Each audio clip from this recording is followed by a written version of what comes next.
এই রোজার ব্যাপারে এবার আল্লাহ রাব্বুল আলামিন বলছেন রোজা কেন দিল আর রোজা রাখলে কি লাভ হবে, রোজার মূল শিক্ষণীয় কারণটা কি তা না জানলে আপনার রোজা রাখবেন কিন্তু কোনো কাজ হবে না। তাই আসুন রোজা সম্পর্কে 5-10 মিনিট কথা বলে শেষ হয়ে যাবে কথা।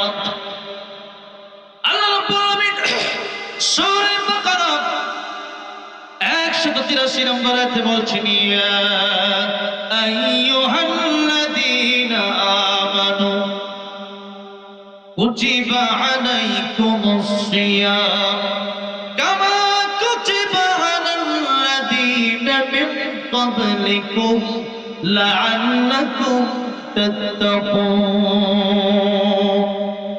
ঈমানদাররা, তোমাদের উপর আমি আল্লাহ রোজা ফরজ করেছি যেমন তোমাদের পূর্ববর্তীদের উপর ফরজ করা হয়েছিল, লাআল্লাকুম তাত্তাকুন, যাতে করে তাকওয়া অর্জন করতে পারো, যাতে করে মুত্তাকি হতে পারো। তার মানে যাতে করে আল্লাহকে ভয় করতে পারো। তার মানে কিভাবে আল্লাহকে ভয় করবেন? যেমন রোজা আমরা যখন রাখি তখন আমাদের এমন সুযোগ আসে কি না যে একা একা পানি পান করা যায়, খাবার খাওয়া যায়, এমন সুযোগ আসে না? যারা প্রকৃত রোজারা রাখে এরা কি একা একা কখনো পানি পান করে? কারণ কেউ দেখে না, দেখে কে? আল্লাহ। এই জন্য আল্লাহ রাব্বুল আলামিন নিজে রোজার ব্যাপারে বলছেন as-সাওম ওয়া নাজজি বিহি, রোজা বান্দা রাখে আমি আল্লাহর জন্য, আর কিয়ামতের ময়দানে আমি আল্লাহ রাব্বুল আলামিন নিজ হাতেই বান্দাকে পুরস্কার টুকুন দিয়ে দিব। জোরে বলেন সুবহানাল্লাহ। বান্দাকে আমি আল্লাহ রাব্বুল আলামিন নিজেই পুরস্কার দেব। আল্লাহ রাব্বুল আলামিন বলেন as-সালাতু লি, আয-যাকাতু লি, আল-হাজ্জু লি, কারণ নামাজ মানুষকে দেখানোর জন্য পড়া যায়, যাকাত মানুষকে দেখানোর জন্য দেওয়া যায়, হজ মানুষকে দেখানোর জন্য দেওয়া যায়। লোক দেখে না আমল করলে সেই আমলের কোনো প্রতিদান কিয়ামতের ময়দানে আল্লাহর কাছ থেকে অন্তত আশা করা যাবে না। তাই নামাজ দেখানো যায়, যাকাত দেখানো যায়, হজ দেখানো যায়, কিন্তু রোজা এমন একটা ইবাদত মানুষকে দেখানো যায় না। পুকুরে ডুব দিচ্ছেন, পানি পান করতে পারেন, কলিজা ফেটে যাচ্ছে, এরপরেও বান্দা পানি পান করে না। কার ভয়ে? জনগণ কার ভয়ে? যাদের হৃদয়ে আছে আল্লাহর ভয় তারা কভু পথ ভুলে যায় না। আল্লাহর প্রেম ছাড়াই দুনিয়ায় কারো কাছে কোনো কিছু চায় না, ঠিক না? এই জন্য রোজা আল্লাহ বান্দাকে দিয়েছেন, রোজা এই জন্য দিয়েছেন যাতে করে বান্দা এতটুকু শিক্ষা গ্রহণ করতে পারে। দুনিয়াতে রোজা রাখার পর হালাল খাবার আছে, এরপরও যেমন খাই না কার ভয়ে? আল্লাহর ভয়ে। ঠিক তেমনি ভাবে মিথ্যাও বলা যাবে না আল্লাহর ভয়ে, গীবত করা যাবে না আল্লাহর ভয়ে, চুরি করা যাবে না আল্লাহর ভয়ে, ডাকাতি করা যাবে না আল্লাহর ভয়ে, সুদ খাওয়া যাবে না আল্লাহর ভয়ে, ঘুষ খাওয়া যাবে না আল্লাহর ভয়ে, জুলুম করা যাবে না আল্লাহর ভয়ে, মানুষকে কষ্ট দেওয়া যাবে না আল্লাহর ভয়ে, নামাজ ছাড়া যাবে না আল্লাহর ভয়ে, মা বাবাকে কষ্ট দেওয়া যাবে না আল্লাহর ভয়ে, আমার রাসূলকে কষ্ট দেওয়া যাবে না কার ভয়ে? একটা শিক্ষার জন্য আল্লাহ রাব্বুল আলামিন রোজাকে ফরজ করেছেন। এখন আপনি রোজাও রাখলেন, মিথ্যাও বললেন, নবী বলেন এই রোজার কোনো দাম? রোজাও রাখলেন, অন্যের গীবত করলেন, এই রোজার কোনো দাম? রোজাও রাখলেন, মানুষকে নিয়ে হিংসাও করলেন, এই রোজার কোনো দাম নাই। তার মানে রোজা রাখার মাধ্যমে আল্লাহ শিক্ষা দিতে চাচ্ছেন, রোজা যেমন রেখে তোমাদের ঘরে খাবার আছে, পানি আছে, খাচ্ছ না, স্ত্রী আছে, সহবাস করছো না, এরপরেও কেন? যে আমার আল্লাহ রাব্বুল আলামিন আমার দেখবে, পৃথিবীর কেউ দেখার দরকার নাই, আল্লাহর কাছে আমি হিসাব দেবো কিভাবে? কেউ তো দেখতেছে না, আল্লাহ তো দেখতেছে। আল্লাহর ভয়ে যেমন হালাল খাবার ছেড়ে দিলা, আল্লাহর স্ত্রী ছেড়ে দিলা, ঠিক তেমনি ভাবে পৃথিবীতে যত গুনার কাজগুলো আছে আল্লাহর ভয়ে তোমরা ছেড়ে দাও, আল্লাহর ভয়ে গুনাহ ছেড়ে দাও, আল্লাহর হুকুমগুলো তোমরা মেনে নাও। এটাই হচ্ছে রোজার শিক্ষা। আল্লাহ রাব্বুল আলামিন রোজার শিক্ষা আমাদেরকে নিয়ে রোজাগুলো রাখার তৌফিক দান করেন, জুড়ে বলেন আমিন। রমজান মাস আমাদেরকে নসিব করেন, জুড়ে বলেন আমিন। আল্লাহ রাব্বুল আলামিন যারা কবরে চলে গেল, বিশেষ করে এই গোরস্থানে, তাদেরকে আল্লাহ বলেন জান্নাতুল ফিরদাউস দান করেন, জুড়ে বলেন আমিন। আজকে মানে 12টা বাজতেছে, এদিকে মানুষ মোটামুটি 12টা পর্যন্ত বসে। গতকাল বেনাপুর সেখানে 12টা পর্যন্ত ওয়াজ হয়েছে।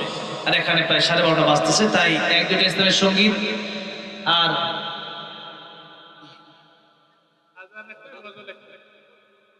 গজল অলরেডি দু একটা গাওয়ার জন্য বলা হয়েছে। বিশেষ করে আমার এই মঞ্চে আমার গুণীজনরা, আমার পিতৃতুল্য বয়সী যারা আছেন তারা আমাকে রিকোয়েস্ট করেছেন আজান দেওয়ার জন্য। আজান তো আসলে এত রাতে দেওয়াটা ঠিক না, তারপরেও আজান দেওয়া একেবারে যে নিষিদ্ধ বিষয়টা এরকমও নয়। কারণ হচ্ছে আজকে তো মাহফিল হচ্ছে, এলাকায় মোটামুটি প্রায় মানুষটাই সজাগ আছেন। আর আজান তো আল্লাহ রাসূলের নাম, আল্লাহ রাসূলের প্রশংসা, সেই কারণে আজান দেওয়া যায়। তবে আপনাদেরকে একটু শর্ত দিয়ে আজান দিতে চাই যে আপনারা মোটামুটি অনেক সময় চুপ ছিলেন, এখন যদি একটু সাহস আমাকে জোগাড় একটু কথা বলেন তাহলে আজান দেওয়া যায়। একটু জোরে আল্লাহু আকবার বলতে হবে, রাজি আছেন? বলেন তো আল্লাহু আকবার। এই আওয়াজে হবে না, আরো জোরে করে আল্লাহু আকবার। প্রত্যেক লাইন শেষ হবে আর আল্লাহু আকবার বলতে হবে, রাজি আছেন? ইনশাআল্লাহ। দেখি কতটুকু পারেন। গারে হারায় পড়তেছিলাম, সেখানে মসজিদে বেলাল রাদিয়াল্লাহু আনহু, সেখানে মসজিদ আছে যেখানে কোরআন শরীফ নাজিল হয়েছে। সেখানে আমি যখন গেলাম, সেখানে সেই মসজিদের শায়েখ আমাকে বলেন, আজকে আপনি এখানে আজান দেন। যখন আলহামদুলিল্লাহ, সে আজান যদি আমার জেলা গাজীপুরে আমি না দিয়ে যাই তাহলে একটু কষ্ট পেতে পারে, ঠিক না? তাই যতটুকু পারি আমি দিচ্ছি। কারি উবাইদুর রহমতুল্লাহ আজানটা রেডিওতে দিতেন। আল্লাহ ওনার কবরকে জান্নাতুল উচ্চ মাকাম বানায় দেন, জুড়ে বলেন আমিন। আল্লাহু আকবার, আল্লাহু আকবার, আল্লাহু আকবার,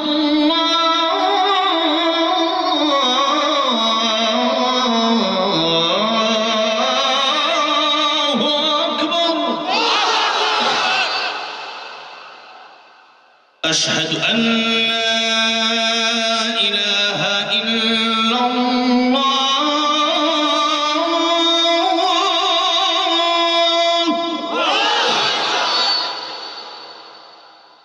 أشهد أن لا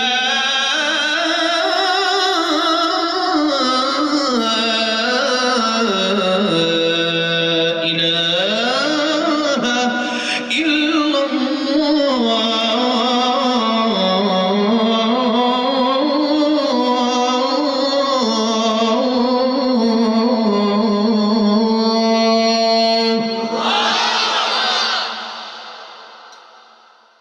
أشهد أن محمدا رسول الله،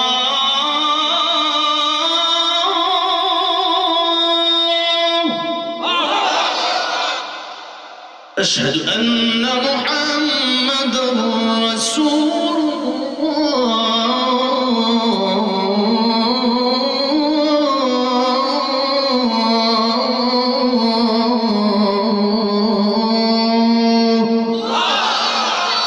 সবাইকে 5 ওয়াক্ত নামাজি বানায় দেন, পড়েন আমিন। আর জোরে আল্লাহুম্মা আমিন।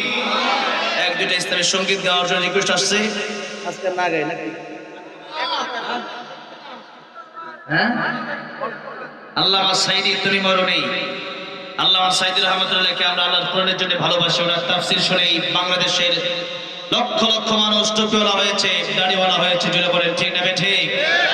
আল্লামা সাইদি রহমাতুল্লাহ এমন একজন মানুষ ছিলেন, তিনি এমন একজন কিংবদন্তি ছিলেন যিনি আল্লাহর কোরআনের জন্য 13টি বছর কারাগারে কাটিয়েছেন, বাতিলের কাছে মাথা নত করে নাই। আল্লামা সাইদি আমাদেরকে শিক্ষা দিয়ে গিয়েছেন, কোরআনের পক্ষে থাকবো, কোরআনের বিপক্ষে যাব না। ফাঁসি হতে পারে, জেল হতে পারে, জুলুম হতে পারে, বাতিলের কাছে মাথা নত করা যাবে না, ঠিক না ঠিক? আল্লাহর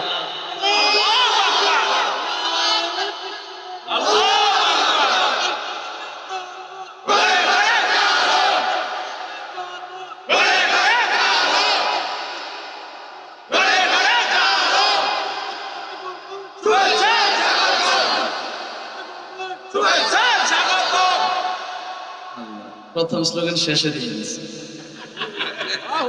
আল্লামা সাইদি রহমাতুল্লাহ আলাইহি আমাদের হৃদয়ের স্পন্দন, আমাদের ভালোবাসার একজন শ্রেষ্ঠ কিংবদন্তি আলেমে দ্বীন। তিনি চলে গেছেন, ওনার চলে যাওয়াটা স্বাভাবিক ছিল না, অস্বাভাবিক ছিল। আমাদের মতো সাধারণ মানুষ দুনিয়া থেকে বিদায় নেন নাই। তিনি বলেছিলেন যে বিড়ালের মতো 500 বছর বেঁচে থাকার লাভ নাই, সিংহের মতো 1 ঘন্টা বাঁচতে চাই, ঠিক না ঠিক? তিনি সিংহের মতো এই পৃথিবী থেকে বিদায় নিয়ে গেছেন। জালেমের বন্দিখানায় ছিলেন।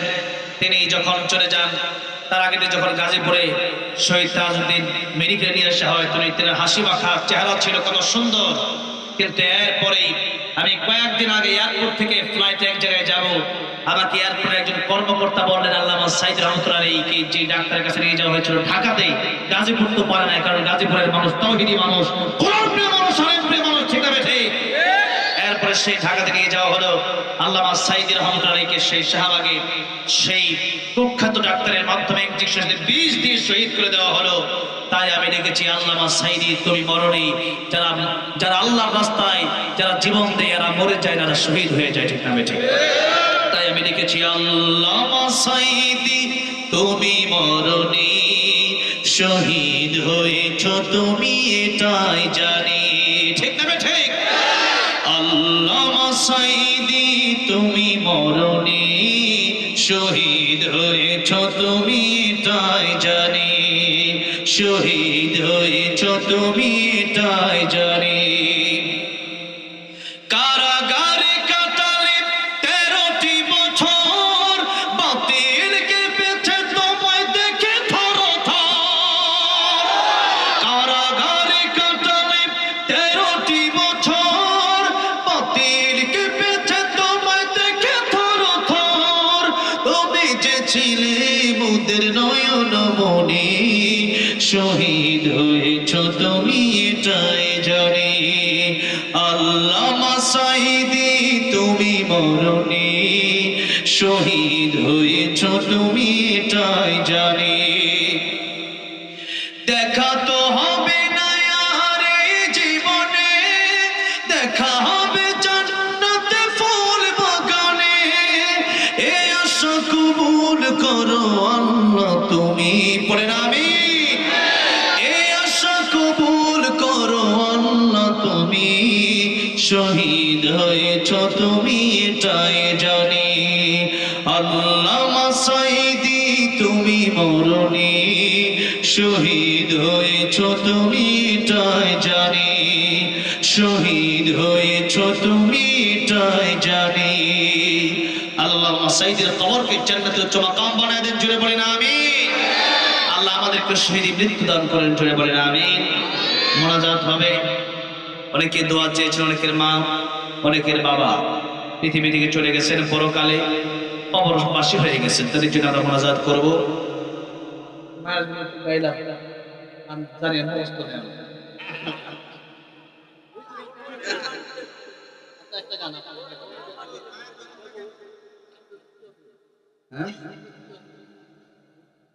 হ্যাঁ, হুজুর তো অবশ্যই প্রিয় লোক, আমার তো এখন মনেই নাই মায়ের যে কি গান, এখন চেষ্টা করে তাহলে মনে করি কখন বসে বসে জিয়ারত করি কবর, নাকি বলেন?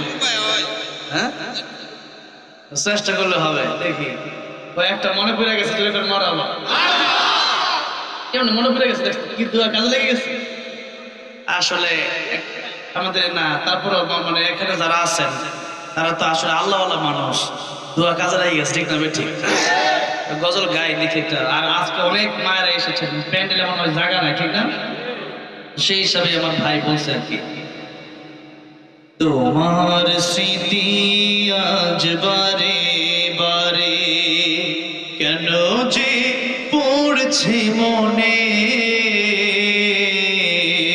তোমার মায়াবী মুখটা মাগো ভাসছে শুধু দুনয়নে, তোমার মায়াবী মুখটা মাগো ভাসছে শুধু দুনয়নে। মা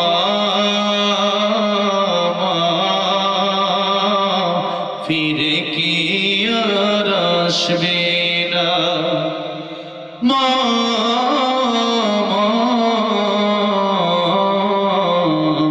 ফিরে কি আর আসবে না। আদর সোহাগর ভালোবাসায় জড়িয়ে নিতে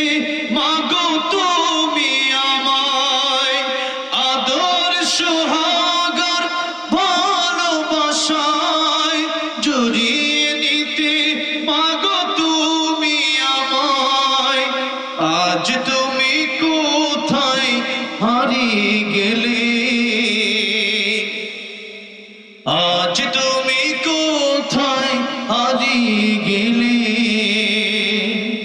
একবার কি আমার পড়ে না মনে তোমার স্মৃতি আজ বারে বারে, কেন যে পড়ছে মনে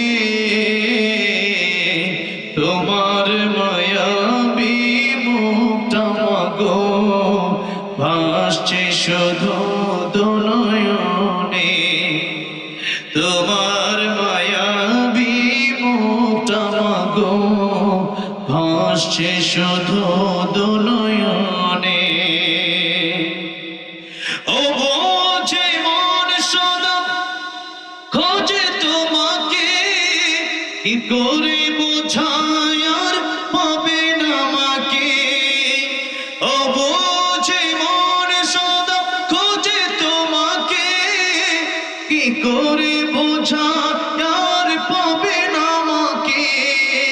তুমি পাশে নেই তাই মাগো আমি বড় অসহায় আজ এই ভুবনে, তোমার স্মৃতি আজ বারে বারে, কেন যে পড়ছে মনে তোমার মায়াবী মুখটা মাগো, ভাসছে শুধু দুনয়নে তোমার মায়াবী মুখটা মাগো, ভাসছে শুধু দুনয়নে।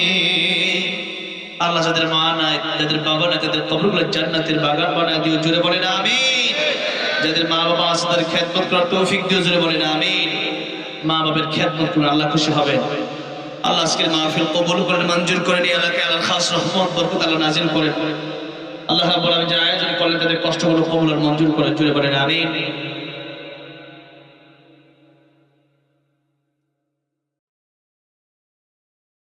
থাক থাক সিদ্দিক আবু বকর সিদ্দিক রাদিয়াল্লাহু আনহু আল্লাহকে জান্নাত দান করুন, জোরে বলেন আমিন। মায়ের গজল শুনে আমার মা মনে হয় না আছে, মা নাই, অবশ্যই উনি মায়ের কথা বেশি মনে পড়ছে। এই সঙ্গে শুনে আমাকে 500 টাকা পুরস্কার দিয়েছে, দেখুন মারহাবা। আবারও সুলাইমান ভাই আমার দিয়ে দিছে 100 টাকা, জোরে করে মারহাবা। কি সুন্দর স্যার, আজকে মানুষের চেহারা এত সুন্দর, এই জন্য এলাকায় আসে। এখানে এখানে কে মাহফিল করতে আসছে, এখানে মানে দাওয়াত খেতে আসছে, কি বুঝছেন না, হাদি হাদিদ আছে, কোনো সমস্যা নেই। হ্যাঁ হ্যাঁ হ্যাঁ, আমার দেওয়ার ভাই পুরস্কার দিতে সৌদি আরব প্রবাসী প্রবাসী ভাইদের জন্য আমাদের হৃদয় থেকে বেশি দোয়া, কারণ প্রবাসী ভাইদের জন্য আমাদের দেশের অনেক উপকার হয়, বিশেষ করে প্রবাস জীবনটা হচ্ছে কবর জীবন। দেখেন এত পুরস্কার আমাদের গাজীপুরে এত পুরস্কার দেয় না মানুষ। আমাদের দেশ অনেক লোক পায়, গাজীপুরের মানুষ কৃপণ হয়, কই কৃপণ টাকা দিয়ে তাঁত ধরে লিখছে, আলহামদুলিল্লাহ কর আল্লাহ। সুলাইমান সাহেবের 2 জন ছেলে প্রবাসে থাকে। প্রবাস হচ্ছে দুনিয়ার জীবনের একটা কবর, দুনিয়ার জীবনের একটা বিল্ডিং আছে, টাকা পয়সা আছে, অনেক উঁচা উঁচা দালান আছে, কিন্তু এখানে মায়া নাই, মমতা নাই, ভালোবাসা নেই, মুহাব্বত নাই। আমেরিকাতে অনেক বড় বড় মানুষ আছে। আমি তো আমার এই বছর আমেরিকা প্রোগ্রাম আছে, তো যারা দাওয়াত দেয় তারা আমাকে বলে, একজন দাওয়াত দিছে, উনি বলতেছে যে ভাই আমেরিকা এমন একটা জায়গা, যদি অনেক নামি দামি দেশ, আপনি তো আসবেন, মা নাই, বাবা নাই, ভাই নাই, বোন নাই, একটা চলাফেরা করে জিগায়ও না কেমন আছে, এতটুকু জিগায়। এই মায়ের মমতা ভালোবাসা, ওখানে নিজের পরিবারটাকে ভালো রাখার জন্য, নিজের দেশের মানুষকে ভালো রাখার জন্য তারা এই কষ্ট করে। আল্লাহ যেন তাদেরকে ভালো রাখে, জানে মানে বরকত দান করে, জুড়ে পড়ে না আমি দোয়া হবে, দুরূদ শরীফ পড়ি। আবার পুরস্কার আমি জানি এলাকার মানুষ আমরা সবাই অনেক ভালোবাসে, আর এই এলাকার মানুষকে আমি অনেক ভালোবাসি। এই এলাকাটা পুরো আমার নিজের এলাকার কথা। আমি এলাকায় কতবার আছি হিসাব আছে ভাই, আমার মন খারাপ থাকলে আমি এলাকা না থাক, আর দেওয়া লাগবো না, এটা দিলে এই পুরস্কার নিতে নিতে সময়।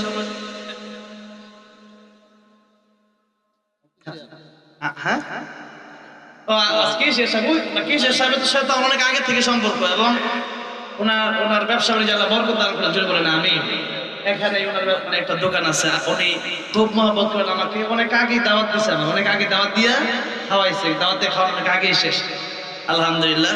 আর ওনার ছেলে তো মাদ্রাসায় পড়তেছে, আল্লাহ রাব্বুল আলামিন যেন হক্কানে হাফেজ আলেমদের দায় হিসেবে কবুল করেন, জোরে বলেন আমিন। দোয়া হবে, দোয়া চাইছি।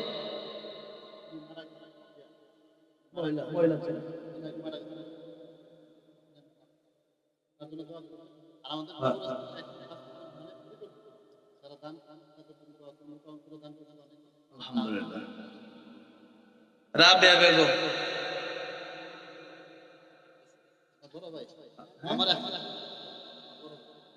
জোরে করে মারহাবা। গাজীপুরে ফার্স্ট টাইম আছে, গাজীপুর ইতিহাস করে দিচ্ছে। গাজীপুরের মানুষ না, গাজীপুরে তো আসলে অনেক প্রোগ্রাম করছি, কিন্তু এটা একটু অন্যরকম। আর না, আর ভিতরে হইলে কি হয়েছে, এই এলাকার মানুষের মন খুব ভালো লাগে, অন্যরকম। আজকে আজকে জন্য বলতেছি না, আমি বিশ্বাস না করে সাহেবের দিকে আমার মন খারাপ থাকলে প্রোগ্রামের প্রোগ্রামের সময় চলতেছে, রমজানের পরে যখন গরমের দিন, আমি কই ভাই মোটর সাইকেলে টান দিয়ে তাড়াতাড়ি বাজারে আয়। আমি আইতেছি ঘুরতে যাই, মুভিজে নদী আছে মুখোশবিল আমি ঘুরতে যাই। এত একটা পছন্দের এলাকা, যদিও অনেক নিরিবিলি একটা পরিবেশ, কিন্তু মানুষের মনও এরকম নিরিবিলি ভালো। আলহামদুলিল্লাহ, আল্লাহ এরকম ভালো মন মানুষের সাথে নিয়ে যেন আমাদেরকে মৃত্যুবরণ করার তৌফিক দান করতে পারেন, আমিন। ভালো মানুষ ইন্তেকাল করলে 10 জন মুমিন যদি বলে লোকটা ভালো ছিল, আল্লাহ 10 জন মুমিনের সাক্ষী থেকে তাকে মাফ করে দেয়, জোরে বলেন সুবহানাল্লাহ। এই জন্য ভালো মানুষের সাথে আমাদের দরকার। রাবেয়া বেগম মারা গেছে, অনেক সম্পত্তি আছে, আমি জানি ভাই আমার আগেও বলছিল। তো রাবেয়া বেগম, ওনাকে যেন আল্লাহ রাব্বুল আলামিন আম্মা জানি খাদিজাতুল কুবরা রাদিয়াল্লাহু আনহা জান্নাতের মালিক বানান, জোরে বলেন আমিন। এই সম্পদগুলো উনি রেখে গেছেন, ওনার সম্পদগুলো যেন ইসলামের জন্য কাজে লাগে। বিশেষ করে কবর এখনো বাস্তবায়ন হয় নাই, মাকবারা এই গোরস্থান, একটা গোরস্থান আছে ওই হাতের ডান পাশে, অনেক মসজিদের পাশে একটা গোরস্থান আছে, অনেক সুন্দর মসজিদও করছে আলহামদুলিল্লাহ, ওখানে নামাজও পড়ছে। আর এখানে এই জায়গাটাতে একটা কবরস্থান করা দরকার। আপনারা যে যেভাবে পারেন সদকায়ে জারিয়া হিসেবে রেখে যাবেন। আপনারা তো জানেন না কোন লোকটা ভালো হয়ে এই কবরে যায় আর জান্নাতের মেহমান হন, তার উসিলায় আল্লাহ আপনাকেও মাফ করে দিতে পারে। এই জন্য সদকায়ে জারিয়া এখানে রেখে যাবেন, কবরের জন্য যে যেমন করেন এখানে দিয়ে যাবেন। আপনাকে এই কবরেই যেতে হবে, তাই এলাকার উন্নয়নের জন্য কবরস্থানের আমাদের প্রয়োজন, কারণ এই কবরে আমাদের যেতেই হবে, কবরে যেতেই হবে। ইহা হাম সব মুসাফির হাই, ওহি আখির ঠিকানা, কোই আগে রওয়ানা হয়, কোই পিছে রওয়ানা। কবরে যেতেই হবে, রওয়ানা হতেই হবে। তাই আল্লাহ রাব্বুল আলামিন যেন আমাদের মনকে ভালো করেন, এই কবরস্থানকে আল্লাহ রাব্বুল যেন কবুল করেন, আপনার দানগুলো যেন আল্লাহ কবুল করেন। যারা চলে গেছে তাদেরকে জান্নাতুল ফেরদাউস দান করেন, জুড়ে বলেন আমিন। অনেকেই দোয়া চেয়েছে অসুস্থ, শিফায়ে কামিলা আজরা দান করেন, জুড়ে বলেন আমিন।